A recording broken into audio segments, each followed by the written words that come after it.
You get to then you get a phone call about 50 Shades. I love how you think these are just phone calls that come in. I don't know. I wish I knew how it works. Some like industry phone. That I just like you've got a red phone at home and it rings. I'll do it. A text then? I don't know. Yeah, that was an email, I think, this time. Okay.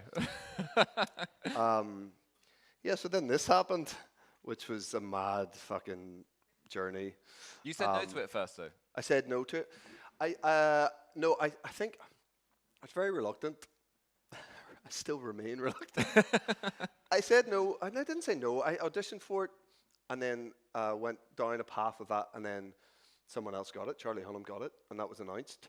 And I think I said to you in our interview for this, I was relieved. I was like, fuck, that's great. What a fucking nightmare for that guy.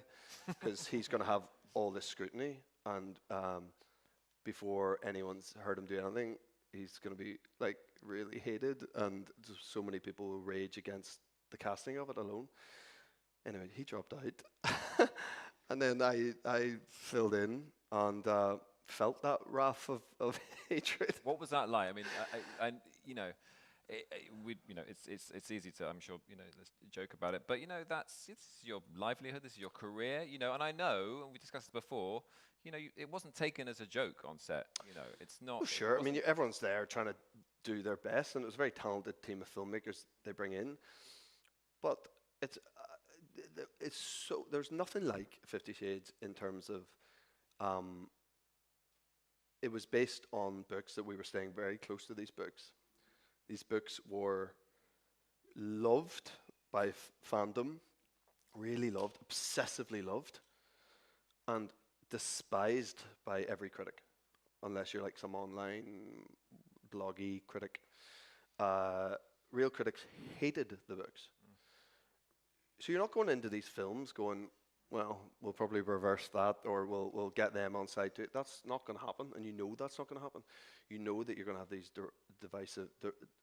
You know that you're going to have these movies that are for the fans, that the fans are going to love, going to make a ton of money, but you know that the critics will be just licking their lips, and that's exactly what happened, and we knew that was going to happen. So you're watching that play out, and at times that's fucking difficult. Yeah. Yeah. I'm going to ask you this. I've asked you before. So you don't regret taking 50 Shades, though? No, no. Like the thing is, every move I've made in my career post those films, I would only be able to do because of those films. All the stuff that like Belfast, Beyond, Private War, any like the well-received, more independent stuff I've done the last 5 or 6 years, they're only budgeting. They're only paying for those films to be made off my name because I'm in a franchise that made $1.4 billion. That's how that works. It's all part of it. It's given me so much. So yeah, no, of course I don't regret them, no. I wanted to ask you this. You're going to be 40 next year, is that right? Yep. How do you feel about that? Great. Yeah. Should I not feel? I don't know. I mean, of course you should. I feel great about it. I feel like I'm at a very,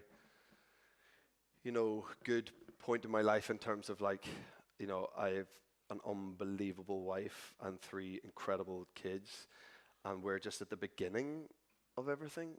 Our eldest is about to turn 8 in a couple of weeks, and our youngest is 2.5, and we have it all ahead of us. All this, it's fucking tough too, but it's like these brilliant years ahead of us, and I feel very, very excited about everything that's happening in my career and everything that I'm planning for it. So I feel brilliant about my 40s, yeah. Good. Jamie, we have sadly ran out of time, which I'm very sorry about. But please, can we give it up? Ladies and gentlemen, a beautiful man inside and out, Mr. Jamie Dornan. Thank you. We leave? You can leave, yeah. Thank you.